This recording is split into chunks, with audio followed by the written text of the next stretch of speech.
సంగారెడ్డి జిల్లాలోని పాషమైలారం పారిశ్రామిక వాడలో భారీ పేలుడు సంభవించింది. ఇండస్ట్రియల్ పార్క్ లోని సిగాచి కెమికల్ ఫ్యాక్టరీలో రియాక్టర్ ఒక్కసారిగా పేలిపోయింది. దీంతో భారీగా మంటలు ఎగిసిపడ్డాయి. పేలుడు దాటికి రియాక్టర్ వద్ద పనిచేస్తున్న కార్మికులు 100 మీటర్ల దూరంలో ఎగిరిపడ్డారు. మంటలను చుట్టుముట్టడంతో ఏం జరుగుతుందో కాసేపటి దాకా ఎవరికీ అర్థం కాలేదు. భయంతో మిగతా కార్మికులు బయటకి పరుగులు తీశారు. ఇక ప్రమాదంలో 6 మృతి చెందగా 20 మంది కార్మికులు తీవ్రంగా గాయపడ్డారు.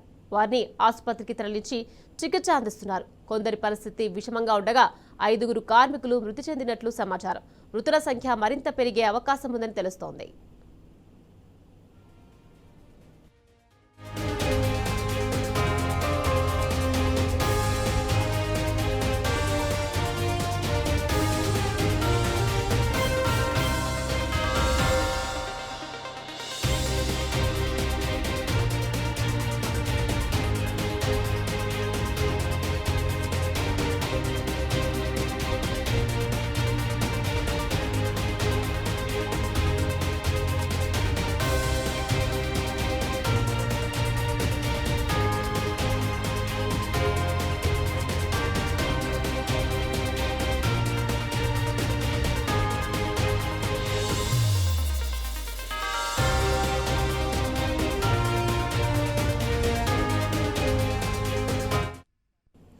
సిగాచి ఫ్యాక్టరీలో పేలుడు తీవ్రత రియాక్టర్ ఉన్న భవనం కూలిపోగా మరో భవనానికి బీటలు వచ్చాయి. పరిశ్రమలో మరికొందరు కార్మికులు చిక్కుకున్నట్లు సమాచారం. ఈ నేపథ్యంలో సంఘటనా స్థలంలో సహాయక చర్యలు కొనసాగుతున్నాయి. ఘటనా స్థలానికి చేరుకున్న అగ్నిమాపక సిబ్బంది 8 ఫైర్ ఇంజన్లతో మంటలను అదుపులోకి తెచ్చేందుకు ప్రయత్నిస్తోంది. సంఘటనా స్థలాన్ని సంగారెడ్డి కలెక్టర్ ఎస్పీ పరిశీలించారు. సహాయక చర్యలను పర్యవేక్షిస్తున్నారు. రైట్, ఇదే విషయానికి సంబంధించి మరింత సమాచారాన్ని మా ప్రతినిధి రంజిత్ అందించేందుకు సిద్ధంగా ఉన్నారు. రంజిత్, చెప్పండి. నికాట్ సంగారెడ్డి జిల్లా పటాన్చెరు పాషమైలారంలోని పారిశ్రామికలో భారీ పేలుడు సంభవించింది.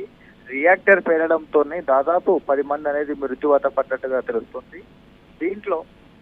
దీంట్లో దాదాపుగా అంటే రియాక్టర్ పేలిన సమయంలో రియాక్టర్ దగ్గర పనిచేస్తున్న వ్యక్తులు ఎవరైతే ఉన్నారో ఒక్కసారిగా పేలుడు దద్దరిల్లడంతో వచ్చేసి దాదాపు 100 మీటర్ల దూరంలో వచ్చేసి కార్మికులు కింద పడిపోవడము, దాంట్లో కొంతమంది యొక్క చనిపోయిన వాళ్ళల్లో మృతుల యొక్క శరీర భాగాలు కూడా ఎక్కడ పడితే అక్కడ పడినట్లుగా కూడా వచ్చేసి తెలుస్తుంది. కానీ ఇప్పటికే దాదాపు 11 ఫైర్ ఇంజిన్లతో వచ్చేసి మంటలు అదుపులోకి తీసుకొస్తున్నప్పటికీ ఏదైతే పేలుడు సంభవించిందో భారీగా శబ్దం రావడంతో ఆ బిల్డింగ్ అనేది అక్కడికక్కడే కూలిపోయింది. దాంతో పాటుగా దాని పక్కనే ఆనుకొని ఉన్నటువంటి మరో పారిశ్రామిక సంబంధించిన ఇండస్ట్రీ ఏదైతుందో దానికి కూడా బీటలు పాడినాయి. కానీ ఇప్పటికే కూడా మంటలన్నిటి కూడా అదుపులోకి తీసుకురావడానికి అగ్నిమాపక సిబ్బంది తీవ్రంగా ప్రయత్నాలు చేస్తున్నారు. ఘటనాస్థలంలో దాదాపు ఇప్పటికే సంగారెడ్డి జిల్లా ఎస్పీ పరిశోధ్ పంకజ్ పోతే అదనపు కలెక్టర్ చంద్రశేఖర్ వచ్చి పరిస్థితులన్నీ తెలుసుకున్నారు. ఈ కంపెనీకి చేరుకున్న స్థానికులు కార్మికులు ఎవరైతే ఉన్నారో వాళ్ళందరూ కూడా మేము బాగా శబ్దం రావడంతో భయపడ్డాము, దానివల్ల వచ్చేసి ఈ ఘటన జరిగిందని చెప్పేసి కూడా చెప్తున్నారు. దానిలో ఇప్పటివరకు చనిపోయిన మృతులు ఎవరైతే ఉన్నారో మృతుల్లో దాదాపు కూడా ఒడిశా రాష్ట్రం నుంచి వచ్చిన వాళ్ళు చనిపోయిన వాళ్ళు ఎక్కువగా ఉన్నట్లుగా కూడా స్థానికంగా పనిచేసే కార్మికులు అనేది చెప్తున్నారు. దీంతో పాటుగా ఇక్కడ సంబంధించిన వాళ్ళు ఎవరైతే ఉన్నారో దాదాపు 15 మంది అంటే మొత్తం టోటల్ గా 20 మంది వచ్చేసి ఆ ఇండస్ట్రీలో నుంచి బయటకు వచ్చారు.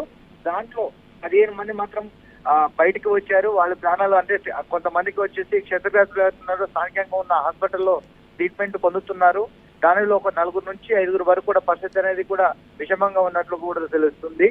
కానీ ఇప్పటికే ఎవరైతే ఉన్నారో అక్కడ ఎవరైతే క్షతగాత్రులు ఉన్నారో వాళ్ళందరూ కూడా పటాన్చెరువు ధృవ హాస్పిటల్, చెన్నానగర్ లోని అర్చన హాస్పిటల్కు అంబులెన్స్ సహాయకర్తలు కూడా ఈ ఎవరైతే గాయపాలైనారో వాళ్ళందరూ కూడా హాస్పిటల్కి తరలించారు.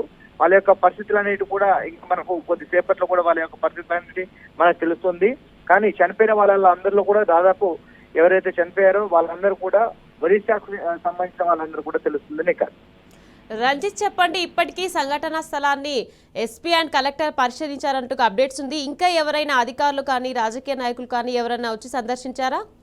ఇప్పటికే ఇక్కడికి అదనపు కలెక్టర్ వారితో పాటుగా వచ్చేసి ఎస్పీ కూడా ఇక్కడికి వచ్చేసి ఘటనా స్థలానికి చేరుకొని పరిస్థితులను పరిశీలిస్తున్నారు.